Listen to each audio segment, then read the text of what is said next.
여러분 혹시 덫을 놓아본 적이 있으십니까? 시골에 있으면 쥐들이 많아서 덫을 많이 놓아봤습니다. 그리고 산 짐승들이 또 내려올까봐 덫도 많이 놓아봤습니다. 덫에 걸리면 다 잡힙니다. 큰 짐승도 잡히고 못 잡을 짐승들이 없어요. 그런데 오늘 이제 본문의 말씀은 다윗이 덫에 걸린 것처럼 힘을 쓰지 못하는 모습의 다윗을 보게 됩니다. 여러분이 알고 있는 다윗은 힘이 대단하죠. 그는 지혜가 강하고 정말 어린 나이에 골리앗과 맞서 싸웠던 사람이 바로 다윗입니다. 여러분, 다윗은 어떤 사람인지 여러분 다 아시지 않습니까? 하나님 앞에 정말 열심히 성실히 살았던 사람이 바로 다윗인데, 이 다윗이 힘을 쓰지 못하는 지금 상황에 있습니다. 위기의 상황이죠.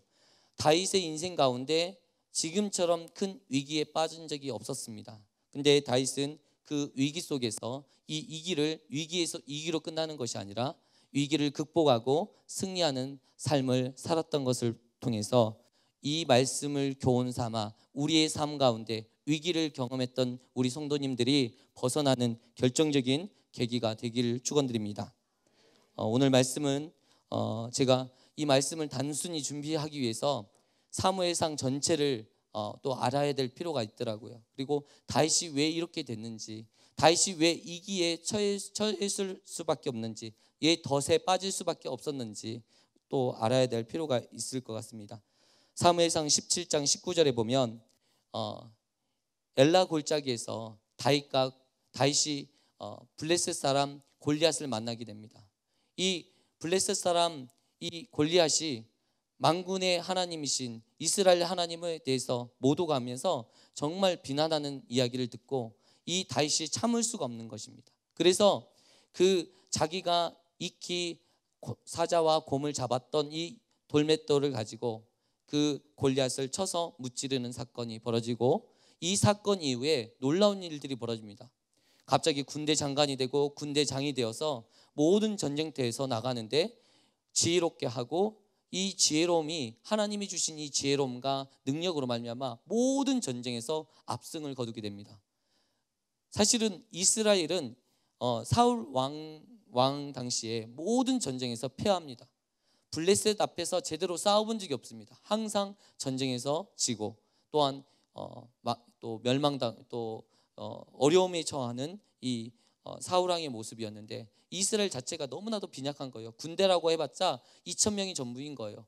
뭐 정말 싸울 수 있는 군대가 2,000명, 그리고 뭐 제대로 된 갖춰진 상비군이 없어요. 다 예비군이에요. 전쟁이 일어났다 하면 낫들고 삽들고 나오는 사람들 외에는 없는 거예요. 그러니까 제대로 된 전쟁을 치러본 적이 없어요. 이런 와중에 다윗이 그 하나님의 이름으로, 만군의 여호와의 이름으로 이 골리앗을 물리치고 나서 모든 전쟁에 군대장으로 나가서 이 전쟁에 승리하게 됩니다. 그러니까 어떤 일이 벌어지냐면 이 민족의 영웅이 된 거예요. 다윗만 가면 그 자존심이 살아나는 거예요. 마치 제가 사교구 담당 사역자인데 제가 뭔가 잘하면 우리 사교구 식구들이 막 힘이 나요. 막 오늘 제가 신방에 갔더니 구 목사님이 뭐 앞에서 잘하는 모습 보면 너무 신이 난대요. 이와 마찬가지로 이 다윗이 잘 되는 걸 보면서 너무나도 이스라엘 백성들이 신이 났어요. 너무나도 행복했습니다. 그래서 이 다윗의 인기가 하늘을 찌르듯 올라가는 거예요. 그런데 반면에 왕인 사울이 초라해지는 거죠. 왕이 봤을 때 이놈 봐봐라. 이놈이 이렇게 컸네. 그러면서 여인들이 계속 이야기하는 게 사울은 천천히요, 바울은 만만히로다. 이 이야기를 들을 때마다 다윗은 만만히로다. 할렐루야. 저만 정신 못 차렸지 성도님들 다 정신을 차리고 있었습니다. 할렐루야. 같이 못 차리고 있는 줄 알았습니다. 보니까 이 인기도가 계속 올라가는 것을 보면서 이 사울의 마음이 너무나도 어려워진 거예요. 그러면서 이놈 어떻게 처리하지? 아니 이 어떻게 보면 자기의 충신 아니겠습니까? 나라를 살리는 충신인데 그 마음속에는 질투심이 싹이 트는 거예요. 시기심이 싹이 트는 거예요. 너무나도 어리석은 이 사울의 모습, 이 정말 민족적인 위기 앞에 정말 내 백성들이 고통받고 신음하고 죽고 있는 현장 앞에서 울분을 내지 못하고 싸우지도 못하는 이 겁장이 사울은 뒤에서 칼을 갈고 있는 거예요. 그러면서 이제 이 다윗에게 화려한 인생이 주어질 거라고 생각을 했는데 이상하게 나쁜 일들이 벌어집니다. 사울이 계속적으로 다윗을 죽이려 합니다. 이 죽음에서 계속 피해나가는 거예요. 다윗을 벽에 박아놓고 이 단창으로 가지고 던지는 거예요. 놀이하는 거예요. 사람을 세워놓고 단창으로 죽이려고 장난치는 것도 아니고 이런 일들이 벌어지고 또 이제 죽이려고 계속 쫓아가 병사를 시키고 이러한 일들이 계속 벌어지는 겁니다. 그리고 이제 다윗은 도망자의 신세가 된 거예요. 그래서 광야로 도망가고 도망가는 곳곳마다 사울은 쫓아가요. 사울의 사명은 다윗을 죽이는 데 사명이 있어요. 내 백성들이 고통받고 신음하고 있음에도 전혀 관심이 없습니다. 오직 다윗을 죽이는 데 혈안이 됐습니다. 이런 상황 가운데 놓여 있는데 이 다윗의 마음이 너무나도 어렵습니다. 왜냐하면 다윗은 그런 마음이 전혀 없습니다. 사울에 대한 악한 마음이 없어요. 하나님이 세우신 이 왕을 존중하고 하나님이 세우신 이 권위를 세우고자 하는 마음 외에는 다른 마음이 없습니다. 그런데 그 마음을 받아들이지 않는 거예요. 누가요? 사울 왕이. 왜요? 시기심이 있어서. 인간적인 생각에 의해서 육적인 사람이 되어서 영적인 것들, 정말 이것들을 받아내지 못하는 모습들을 봅니다. 이런 가운데 이 사울의 아픔과 고통이 얼마나 큰지 아시겠죠? 우리 성경에 사무엘상의 많은 부분에서 다윗이 어떠한 삶을 살았는지에 대해서 도망자 신세로 많은 시간들을 고난을 경험했던 이 모습들을 봅니다. 그런데 하나님께서는 놀랍게도 이 어려운 시간을 보내면서 다윗이 이 힘든 시간을 보내지만 다윗을 응원하고 다윗을 도와주는 수많은 사람들을 붙여주셔서 다윗이 이 모든 이 도망자의 삶, 도망자의 신세에 있었지만 그 힘든 시간들을 버텨낼 힘이 있었습니다. 어느 날은 광야에 숨어 있었는데 이제는 사울 왕이 모든 군대를 이끌고 왔다가 다 점령해버린 거예요. 잡혔구나, 죽었구나, 이제 끝장났구나. 그 순간에 다윗에 따르는 이 무리들이 다 포위된 상태였는데 이제 죽었구나 따가는 그 순간에 어떠한 일이 벌어지냐면 전령이 왔는데 왕이시여, 지금 블레셋 군이 지금 쳐들어와서 지금 우리 백성들이 지금 당하고 있습니다. 빨리 오셔야 됩니다. 그 전령의 보고를 받고 다시 되돌아갑니다. 이제는 딱 끝장낼 수 있는 순간이 딱 됐는데 사울 왕이 이상한 결정을 합니다. 그리고 돌아가요. 그리고 어느 날 이제 어떤 성읍에 가 있었는데 어떤 일이 벌어지냐면 진을 구축하고 이제 사울 왕이요 다윗을 어떻게든 잡기 위해서 모든 군대를 포진해서 전력을 다해서 이제 다 가는 거예요. 이길 수 없죠. 이 군대를 어떻게 다윗이 이길 수 있겠습니까? 그런데 그 상황 가운데 그 진지에 놀라운 일들이 벌어집니다. 그 진지에 모든 그 병사들이 다 잠에 든 거예요. 그 순간 사울 왕이 잠자고 있는 침소에 들어가서 물병과 창을 가져올 수 있는 계기를 얻어낸 거예요. 그러면서 그 진정성, 나는 왕을 해할 의도가 없다, 왕에 대해서 나는 왕을 존중하고 왕을 사랑한다고 고백하고 있는 모습을 봅니다. 그럼에도 불구하고 계속적으로 반복적으로 계속 죽이려 하는 거예요. 여러분이 알고 있는 것처럼 또 동굴에서 숨어 있는데 갑자기 사울이 이 다윗의 용맹한 군사들이 그 동굴이 크잖아요. 이스라엘의 동굴이 상당히 크거든요. 그 동굴에 숨어 있는데 마침 그 동굴에 누가 와요? 사울 왕이 온 거예요. 그것도 아무 무방비 상태로 똥을 싸러 왔어요.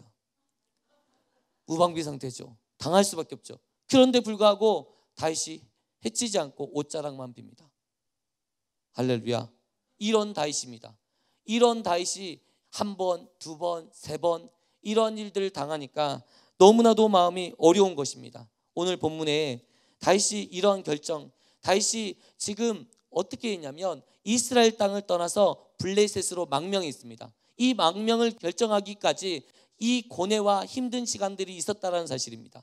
오늘 본문 사무엘상 27절, 오늘 본문이 아니죠. 사무엘상 27절 1절에 보니까 이렇게 다윗이 생각합니다. 다윗이 그 마음에 생각하기를 내가 후일에는 사울의 손에 붙잡히리니 블레셋 사람의 땅으로 피하여 들어가는 것이 좋으리로다, 이렇게 이야기하고 있습니다. 다윗이 생각하기를 내가 이러다가는 분명히 사울에게 잡혀서 죽을 수밖에 없겠다. 나뿐만 아니라 나를 따르는 이 600명의 또한 식구들, 가족들 있잖아요. 자기를 따르는 이 무리들 있잖아요. 환난 당한 자, 고통받는 자, 상한 자들, 이런 나를 따르는 내 백성들, 내 가족들을 지켜야 될 그 의무도 있지 않습니까? 늘 불안하지 않았겠어요? 하나님의 영광을 보았고 하나님의 일하심을 봤는데 나에게 닥치고 현실적으로 이루어지는 것들은 늘 두려움이에요. 늘 걱정, 하루하루를 버텨야 되고 하루하루를 긴장 속에 살아야 되고, 이런 것들이 너무나도 싫었어요. 인간에게는 보호 본능이 있어요. 나를 보호하고자, 내 생명을 지키고자 하는 그 보호 본능이 있어요. 내 자식을 위해서 내 몸 바쳐야 되지 생각하면서도 한순간 나를 살리고자 하는 그 마음이 내 안에 숨겨져 있어요. 이 보호 본능이 있거든요. 다윗도 지금 자신 안에 있는 이 보호 본능이 발동했어요. 생각했습니다. 생각해 보니까 내가 도무지 이 이스라엘 땅에 있어서는 피할 곳도 없고 사울 왕의 그 영향력이 미치지 않는 곳으로 가지 않고서는 내가 살 방법이 없다라는 생각을 했던 것입니다. 그래서 그가 결단하기를 이스라엘 사울 왕의 영향이 끼치지 않는 블레셋으로 가면 되겠다, 그렇게 생각했던 것입니다. 그리고 나서 블레셋으로 떠나갑니다. 그리고 블레셋에 갔습니다. 그런데 선지자가 또한 하나님께서 이스라엘 땅을 떠나지 말라고 했거든요. 그런데 오늘 아까 방금 읽었던 27절에 뭐라고 했다고요?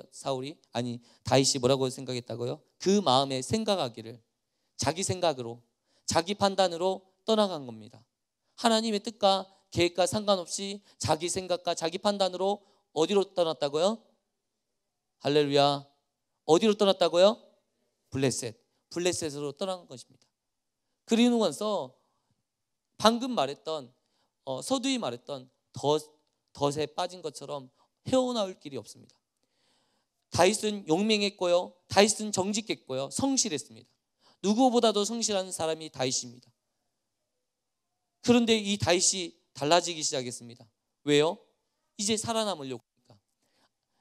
블레셋 왕 아기스 앞에서 이야기합니다.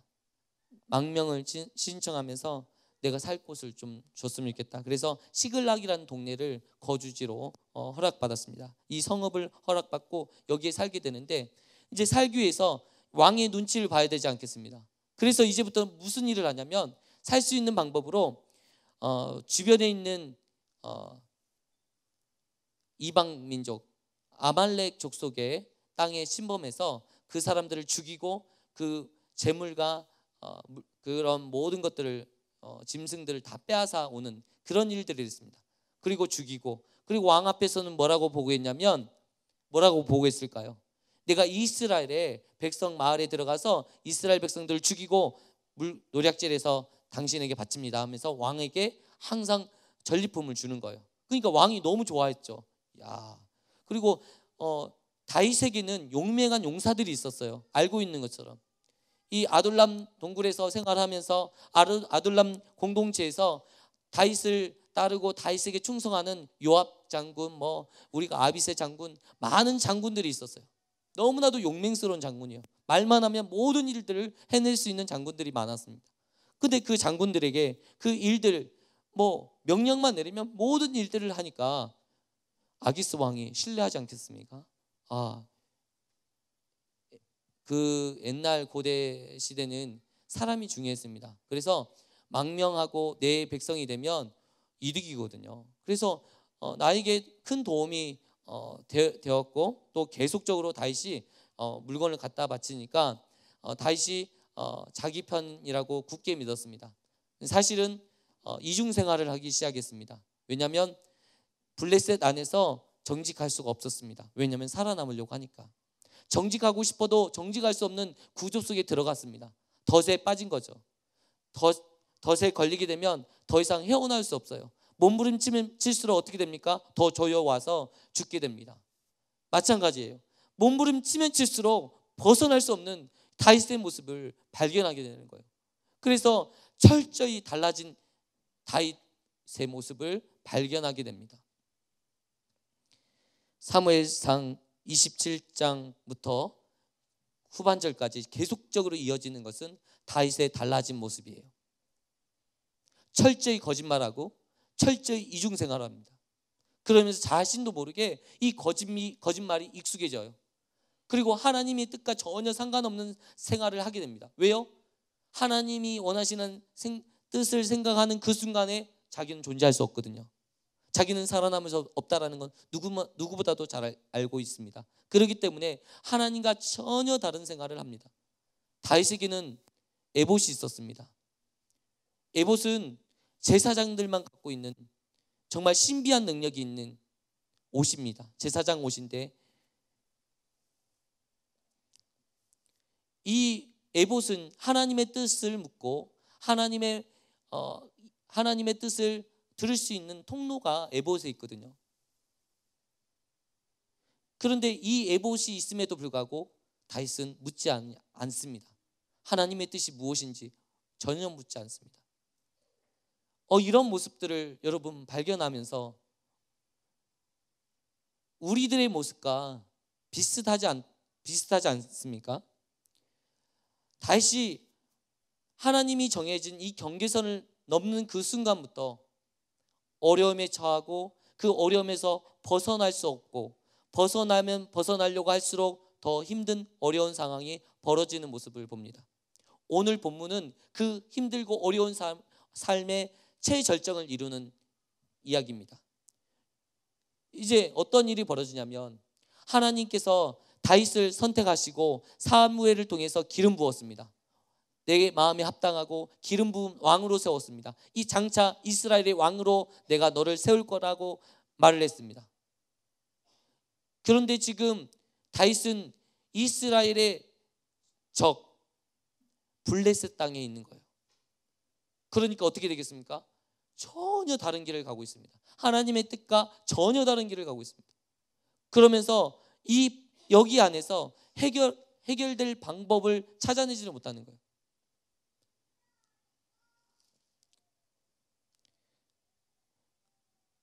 이제 마지막 전투가 벌어집니다. 블레셋 모든 방백과 모든 지역에 군대들이 다 모이고 이스라엘의 모든 군대가 이제 마지막 전투라고 할 수 있는 사울 왕이 목숨을 버리는 사울과 사울의 아들들이 다 죽어버리는 이 전쟁 길보아산 전투에 이제 동원되는 거예요. 동원령이 내렸습니다. 그러면 다윗도 동원령에 포함된 거죠. 그래서 아기스 왕이 또 다윗 너희 부하들을 데리고 나를 따라와라. 그 최전방에서 싸울 수 있도록 이렇게 했는데 놀라운 일들이 벌어집니다. 그 방백들이 그때 당시 블레셋은 여러 방백으로 그러니까 여러 조그마한 왕국들로 이루어졌는데 그 방백들 그 장군들이 아니 어떻게 이 다윗과 함께 우리가 전쟁터에 나갈 수 있습니까? 저 사람은 예전에 골리앗을 죽인 사람이고 우리 위에 정말 우리 블레셋 사람을 수없이 많이 죽였던 사람인데 나중에 전쟁터에 가서 변심하면 도리어 우리가 당하지 않겠습니까? 하면서 돌려보내기를 원합니다. 그리고 사실은 다윗은 이 전쟁터에 가고 싶었을까요? 아니요. 절대 가고 싶지 않았습니다. 그런데 갈 수밖에 없었어요. 왜요? 아기스의 충신이 되었기 때문에. 가기 싫었는데 갈 수밖에 없었어요. 그런데 그 상황을 누가 바꿔주셨어요? 하나님이 바꿔주셨어요. 사람이 바꾼 게 아니에요. 여러분 이 상황이라면 당연히 이 다윗과 600명의 이 부하들을요, 이 600명의 용사들을요 최전방에 보내서 싸우게 하면 돼요. 총알바지, 화살바지로 쓰면 돼요. 그런데 너무나도 놀라운 일들이 벌어집니다. 방백들이 원치를 않는 거예요. 아니 충분히 쓰면 좋잖아요. 그리고 죽든 말든 상관도 없잖아요. 그런데 전쟁 때문에 못 나가게 하는 거예요. 하나님께서 돌이키십니다. 이것만 한번 우리가 생각해 보셨으면 좋겠습니다. 그 후반절의 이야기는 나중에 하고, 우리 삶 가운데 그런 일들이 있었습니까? 우리의 삶 가운데 어떤 위기의 순간에 하나님의 도우심, 손길을 보신 적 있으십니까? 우리의 힘으로 벗어날 수 없었는데 하나님이 벗어나게 하신 적 있으십니까? 있어요. 여러분 곰곰이 생각해 보시면 있으실 겁니다. 제가 군대에 이제 들어갔는데 제가 보니까 키가 작아요. 등치도 작아요. 군대 갔더니 버틸 힘이 없는 거예요. 막 이 선임병들도 되게 크고 막 등치도 있고 막 정말 그래요. 힘들더라고요. 불교 종교병이 있었는데 뭐죠? 갑자기 생각 안 나네. 불교 군종병, 종교병이래요. 제가 이름을 지어냅니다. 군종병이 있었는데 제 옆에서 누워 자고 있었습니다. 제가 근무를 쓰고 이제 자러 갔는데 모포가 없는 거예요. 잠을 자야 되는데 너무 추운데. 그래서 그냥 잤다가 너무 이제 그 네모반이 너무 작았어요. 그래서 칼잠을 이렇게 자고 있는데 군종병이 내 옆에 바로 불교 군종병이 있어서 몰래 이불을 덮고 딱 자는 순간에 군종병이 벌쩍 일어나면서, 그때 상병이었거든요. 저는 2등병이었고, 너 미쳤구나 하면서 거의 눈빛, 살인적인 눈빛을 저에게 보내주시면서 내일 아침에 넌 죽는다라고 사인까지 보내주시더라고요. 그러면서 그날 저녁에 잠이 안 오더라고요. 난 죽었구나. 나는 이 상황에서 어떻게 살아야 될까? 유서를 써야 될까? 어떻게 부모님한테 연락할 방법도 없고 어떤 상황이 벌어질지 모르겠고 너무나도 힘든 상황이었어요. 그 사람 보니까 거의 골리앗처럼 키도 크고 등치도 있고 아주 한 방 맞으면 거의 갈 정도로, 기절할 정도로 그런 등치였는데, 제가 그 밤에 진짜 기도했던 것 같아요. 하나님 나 살려주세요. 저 등치에 한 방 맞으면 저는 갑니다. 어쩔까요? 그런데 그 다음날 놀라운 일이 벌어졌습니다. 그 군종병이 기억하지 못하고 있는 거예요. 그 어제 저녁에 있었던 사건을. 하나님이 나를 살려주시는 그 은혜를 조금이나마 경험했습니다. 다윗은 저의 이 경험과 비교할 수 없는 큰 위기에서 모면하는 그 놀라운 역사를 경험했죠. 그런데도 여전히 다윗은요, 이제 이 세상 사람이 다 돼버린 거예요. 이 말하는 행동이나 말하는 것이나 거짓말이 너무 익숙해진 다윗의 모습을 봅니다. 속으로는 너무 좋았으면서 이렇게 말을 하고 있습니다. 29장에 8절에 이렇게 하고 있습니다. 다윗이 아기스에게 이르되 내가 무엇을 하였나이까? 내가 당신 앞에 오늘까지 있을 동안에 당신이 종에게 무엇을 보셨기에 내가 가서 내 주 왕의 원수와 싸우지 못하게 하시나이까 하니. 할렐루야. 뭐라고 이야기하고 있습니까? 나는 싸우고 싶은데 왕이요 왜 나를 막고 있습니까? 거짓말이 익숙해요. 사실은 본심은 그거 아닌데 잘됐다 하면서도 너무 잘됐다 하면서 속으로 그렇게 생각하면서 겉으로는 왕이시여, 연기도 잘하죠. 어떻게 내가 왕께 보인 게 이렇게 이런 모습인데 왕이여 왜 나를 몰라줘요? 내 마음을 몰라줘. 왕의 원수와 내가 싸울 수 있도록 해주세요. 왕의 원수가 누굽니까? 이스라엘 백성입니다. 자기의 동족입니다. 자기의 민족입니다. 자기가 그렇게 사랑하고 그렇게 아끼는 민족입니다. 그런데 이런 거짓말을 하고 있어요. 이중적인 생활에 익숙하다 보니까 그런 거짓말을 하게 됩니다. 예수님을 믿고 하나님을 믿는 우리 믿음의 백성이, 또한 거룩한 하나님의 백성들이 세상 속에 살다 보니까 때로는 다윗과 같이 이런 함정에 빠져서 헤어나오지 못할 때가 많이 있어요. 너 예수 믿냐? 깜빡해버렸어.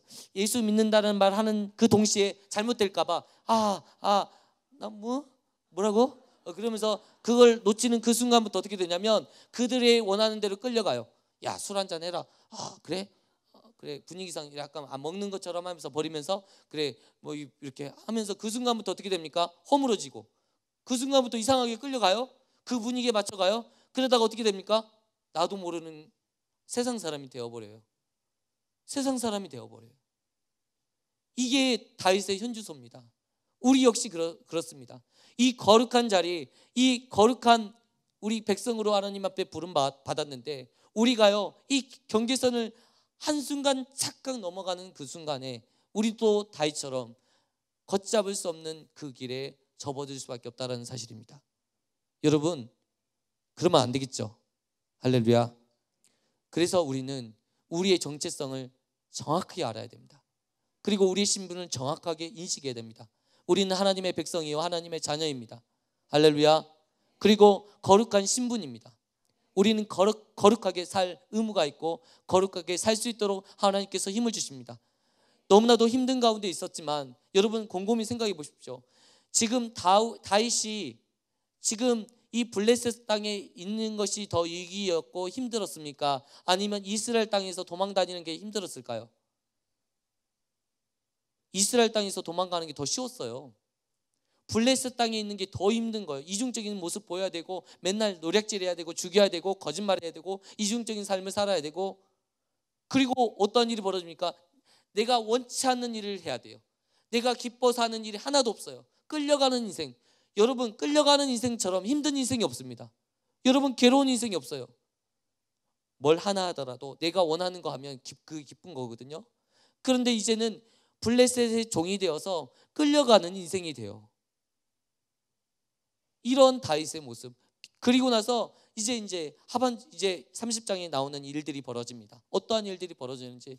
이제 이 전쟁에서 이제 회군하고 돌아오는데 이제 딱 자기 동네 시글락이 딱 도착했는데 어떠한 일이 벌어집니까? 아니, 성읍이 없어졌어요. 다 불타버렸어요. 집도 없어요. 내 동물, 우리 재산들이 다 타버렸어요. 동물도 없고 키웠던 개도 없고 돼지도 없고 아끼는 내 자식도 없고 아내까지도 다 사라진 거예요.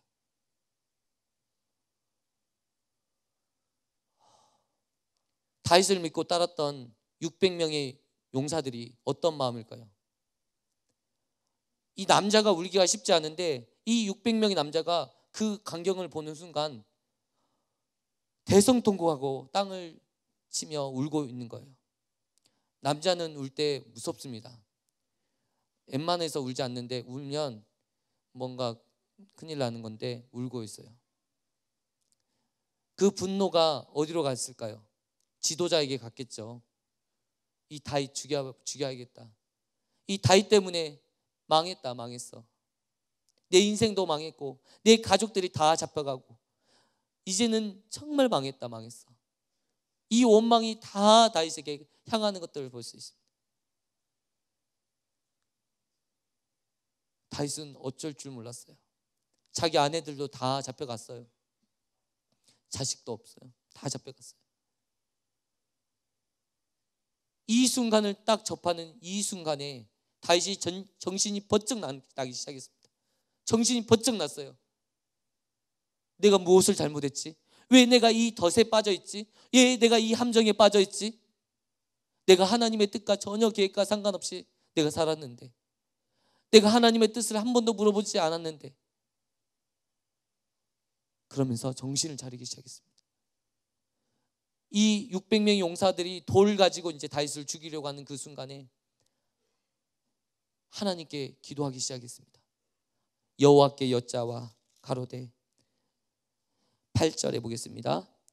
다윗이 여호와께 묻자와 이르되, 드디어 다윗이 만군의 여호와이신 하나님께 묻기 시작합니다.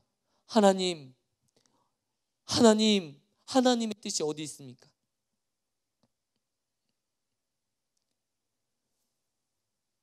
그러면서 이 상황을 어떻게 극복해야 될지 여호와로 말미암아 힘을 얻는 다윗의 모습을 봅니다. 6절에 보니까 백성들이 자녀들 때문에 마음이 슬퍼서 다윗을 돌로 치자 하니 다윗이 크게 다급하였으나 그의 하나님 여호와를 힘입어 용기를 얻었더라. 아멘. 이제 드디어 정신을 차리고 여호와 하나님께 힘을 얻기 시작합니다. 여호와 하나님 앞에 기도하기 시작합니다. 여러분, 우리 인생에 있어서 가장 강력한 힘이 어디 있습니까? 가장 강력한 능력이 어디에서 나타납니까? 내 지혜? 다윗은 지혜롭다고 생각했어요. 다윗은 엄청난 역사를 이루었고 그 일들을 했을 때 다윗 스스로 생각하기를 그렇게 생각하지 않겠어요? 모든 전쟁에서 지혜롭게 행함으로 모든 전쟁에서 승리하였더라. 아멘. 그러하기에 자신의 지혜를 믿었어요. 그래서 27절에 뭐라고 했냐면 생각하기를 했습니다. 자기 자신이 생각했던 거예요. 하나님께 뜻을 묻지 않고 생각했던 거예요. 그런데 지금 이 상황에서 어떻게 하고 있습니까? 여호와께 묻자와 무엇을 물었을까요? 오늘 8절에 이렇게 이야기하고 있습니다. 내가 이 군대를 추격하면 따라잡겠나이까? 묻고 있습니다. 아니 당연히 물을 필요도 없이 지금 내 자녀와 내 아내가 잡혀갔으니까 무조건 쫓아가야 되지 않겠습니까? 정신없어야 되지 않겠습니까? 급하잖아요. 상황이 급하잖아요. 그런데 지금 묻고 있습니다. 뭐라고요? 내가 쫓아가면 잡을 수 있겠습니까? 라고 묻고 있습니다. 하나까지도 하나님께 묻기 시작했습니다. 왜 그랬을까요? 왜 묻기 시작했을까요? 인생의 주관자, 모든 삶의 모든 영역의 모든 문제의 해결자가 하나님이시라는 사실을 지금 번쩍 깨달았던 거예요.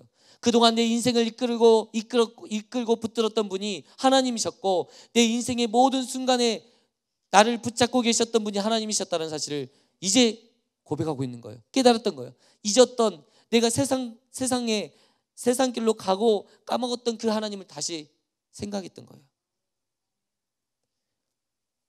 이 기도는요, 여러분 교회 오면 기도밖에 안 합니다. 무슨 문제 있으면 여러분 뭐라고 합니까? 신방 가서 뭐라고 합니까? 기도하세요.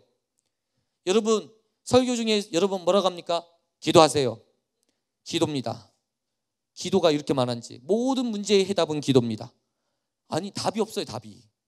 아니 어떤 상담을 하면 그 상담에 대한 어떤 룰이 있고 어떤 그 법칙이 있어야 되는데 법칙도 없어요. 질서도 없어요. 답은 기도입니다. 기도밖에 없습니다. 할렐루야.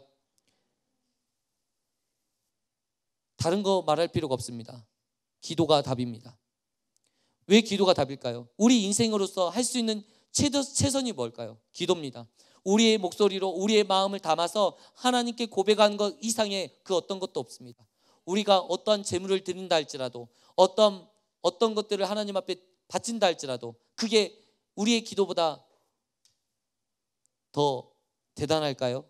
아니라는 것입니다. 하나님 앞에 엎드릴 때 하나님께서 역사하십니다.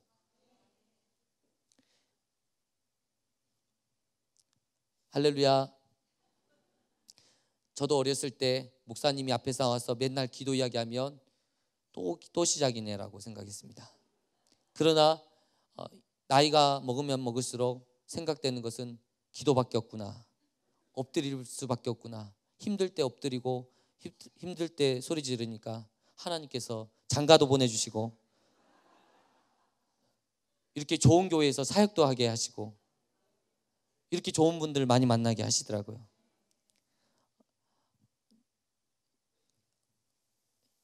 사역을 하면서 제가 이제 한 12년 정도 이제 목회하면서 이제 경험했던 것 중에 가장 힘든 순간 때마다 하나님께 기도했던 것 같아요. 좀 늦게 신학을 시작했잖아요. 30에 신학을 이제 하면서 전도사 생활을 하면서 힘든 순간에 계속 눈물을 흘렸던 것 같아요. 하나님 앞에 기도하면서. 그런데 하나님께서 그 기도를 다 들어주셨어요. 그리고 제가 내 인생을 곰곰이 생각해 보니까 한순간도 하나님께서 그냥 놔두지 아니하시고 기도한 것은 반드시 이루게 만드시는 것들을 보았습니다. 제가 이제 신방하면서 어떤 가정마다 이 다윗처럼 벗어나지 않는 것들 있잖아요. 계속 반복되는 거 있잖아요. 남편의 핍박과 환난, 그리고 짓누름, 그리고 경제적으로 어렵고 남편이 너무나도 힘들게 하고 이런 가정이 계속 1년이 아니라 2년, 5년, 10년 이렇게 계속 연속적으로 이루어질 때 우리 마음이 너무나도 어려워요. 그 마음이 상하고 그 자신이 무너져요. 하나님이 살아계신가 의심하게 돼요. 이 다윗이 그래서 그 경계선을 뛰어넘는 것처럼 아이고 이럴 바에 난 교회 안 다녀 하면서 교회를 뛰쳐나가는 사람도 봤습니다. 그러나 여러분 그 위기 안에 그 어려움 안에 하나님이 원하시는 뜻이 있다는 거예요. 그 어려움을 통해서 하나님께서 우리에게 약속하시는 것들이 있어요. 다윗이 마치 도망자의 모습으로 정말 광야를 헤매고 있었지만 그 안에 하나님이 주시는 위로가 있었어요. 근데 그 위로를 보지 못하면 그 곳을 떠나버리게 됩니다. 그런데 여러분 곰곰이 생각해 보십시오. 그렇게 힘들다고 했지만 그 안에 하나님이 위로가 더 컸어요. 저도 힘든 시간들이 있었습니다. 힘든 시간고 어려운 순간들이 많이 있었는데 그 순간에 너무 고통스러웠는데 하나님이 주시는 은혜는 지금보다 그때가 더 크더라고요. 그냥 개인이 교회 나오면 울고 눈물이 나고 막 하나님의 은혜를 사모하게 되고 하나님을 갈망하게 되고 하나님 예수님 이름만 들어도 뭉클하고 돈 주고 살 수 없는 그 일들이 그 힘든 시기에 다 또 주어진 것들을 보게 됩니다. 그게 은혜입니다. 근데 그 은혜의 자리를 벗어나면 그 거룩한 그 통로를 벗어나면 우리는요 우리가 생각할 수 없는 그 자리로 끌려가게 됩니다. 절대로 그러한 실수를 범하지 않는 저와 성도님 되시기를 축원드립니다. 오늘 다윗은 그러한 실수를 말미암아 엄청난 위기와 엄청난 환난을 경험하게 됩니다. 자녀들이 끌려가고 아내가 잡혀갔는데 어디로 갔는지 몰라요. 모든 재산을 잃어버렸어요. 그리고 이제 하나님 앞에 간구하고 이제는 하나님의 뜻을 묻게 됩니다. 에봇을 통해서 하나님의 뜻을 묻고 하나님의 뜻을 인도하는 대로 쫓아갑니다. 여러분 광야가 얼마나 넓은지 아십니까? 시글락은 그 블레셋 남부 지역, 지금 유다의 남부 지역에 위치하고 있거든요. 이 남부 지역 밑으로 다 아말렉이 차지하고 있는 땅들이에요. 광야 같은 땅들. 얼마나 땅이 넓은지 몰라요. 어딘지 알고 쫓아갑니까? 하나님이 안 알려주셨어요. 내비게이션 찍어주셨으면 좋았는데 그런 게 없으니까 그냥 쫓아가는 거예요. 그냥 갔는데 여러분 만났을까요? 안 만났을까요? 모르고 갔다니까요. 모르고 가는데도 만날까요? 만나지 않을까요? 이게 하나님의 역사입니다. 할렐루야. 계산하고 가는 게 아니에요. 판단하고 가는 게 아니에요. 저는 그런 줄 알았습니다. 내 지혜로 어떤 것들을 판단하면 잘 살 줄 알았어요. 물건을 내가 잘 살려고 엄청나게 열심히 노력하면 중고나라 다 검색하고 막 인터넷 쿠팡 뭐 다 찾아요. 오만 머리를 다 발동시켜서 가장 싸게 살 수 있는 물건을 한번 찾아봐서 딱 삽니다. 그리고 딱 샀는데 사기당한 거예요.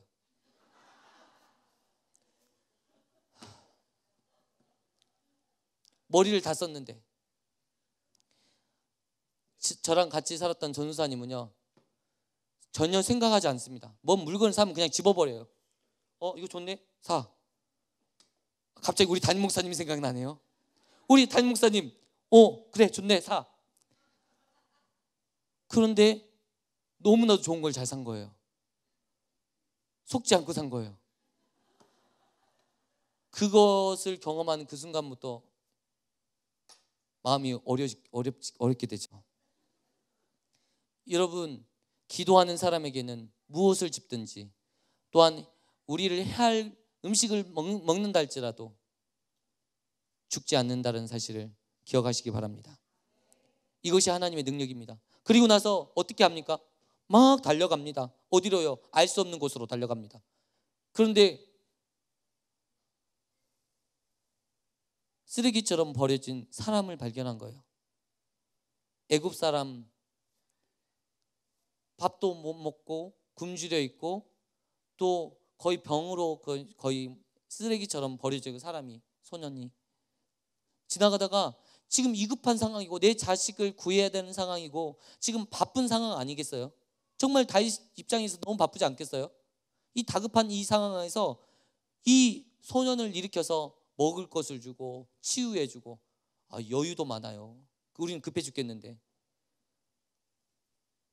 그런데 놀라운 것은 다른 목적이 아니었어요. 치유했어요. 지금 무슨 말씀을 드리냐면 이 위기를 닥쳤을 때 이 위기를 극복할 수 있는 방법에 대해서 말씀드리는 것입니다. 이 말씀을 통해서 하나님께서 우리에게 이런 말씀을 주시는 것입니다. 위기를 벗어날 수 있는 방법, 그냥 지나치지 않는 거예요. 이 죽어가는 이 생명의 가치를 쓰레기 보듯 물건 다루듯 하지 않았던 거예요. 그리고 나서 치유해주고 이 애굽 사람에게 말을 했어요. 너는 너희 소속이 어디냐 물어보는 거예요. 저는 애굽 사람입니다. 아말렉의 종이 되었습니다. 종으로 사흘 전에 종으로 있었는데 이 주인이 병이 들자 저를 버리고 갔습니다. 그러면서 시글락을 불태웠던 이야기를 하는 거예요. 그 아말렉 족속이 시글락을 불태웠던 이야기를 듣는 순간 하나님께서 이 사람을 통해서 우리의 길을 안내하시구나. 하나님께서 이 사람을 통해서 일하시는구나. 하나님께서는 사람을 통해서 일하십니다. 아멘. 그리고 이 다윗의 마음, 이 마음, 이 중심을 통해서 일하셨어요. 우리가 살다 보면 급한 일이 먼저일 수 있어요. 그러나 우리가 하나님께서 우리에게 원하시는 것은 생명 사랑입니다. 이웃 사랑이고 하나님을 사랑하는 것입니다. 그래서 이 생명을 그냥 놓치지 않는 이걸로 인해서 결정적인 내 가족과 내 모든 재물을 되찾는 결정적인 계기가 되었던 것을 보게 됩니다. 그리고 나서 그 밤에 그 아말렉이 진치고 있는 그 지역을 찾아냈어요. 그리고 나서 거기에 있는 모든 아말렉 용사들을 다 쳐 죽이고 도망간 소년 외에 다 죽였다고 이야기는 하고 있습니다.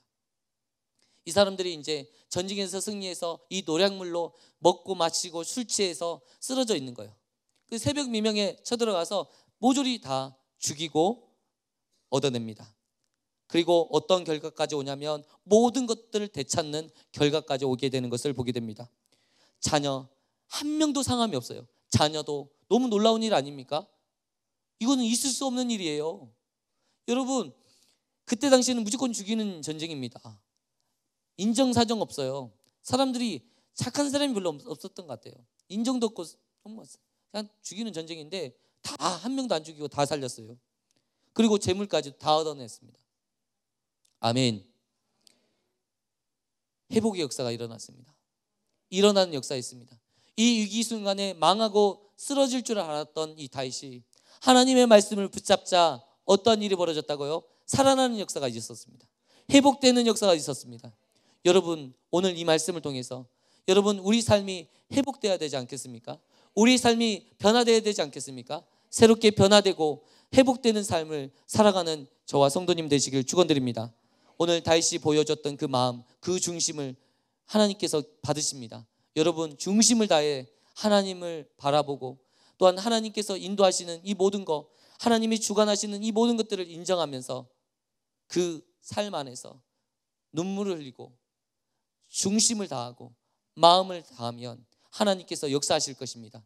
하나님을 위해서 죽고자 한, 내가 살아도 주를 위하여 살고 내가 죽어도 주를 위하여 죽나니 그러므로 사나 죽으나 내가 주의 것이로다. 아멘. 이런 각오와 이런 중심으로 저와 여러분이 살아갈 때 하나님께서 여러분의 삶 가운데 해결되지 않는 모든 문제 가운데 하나님 선하게 역사하시고 선한 능력과 역사들이 내릴 줄 믿습니다.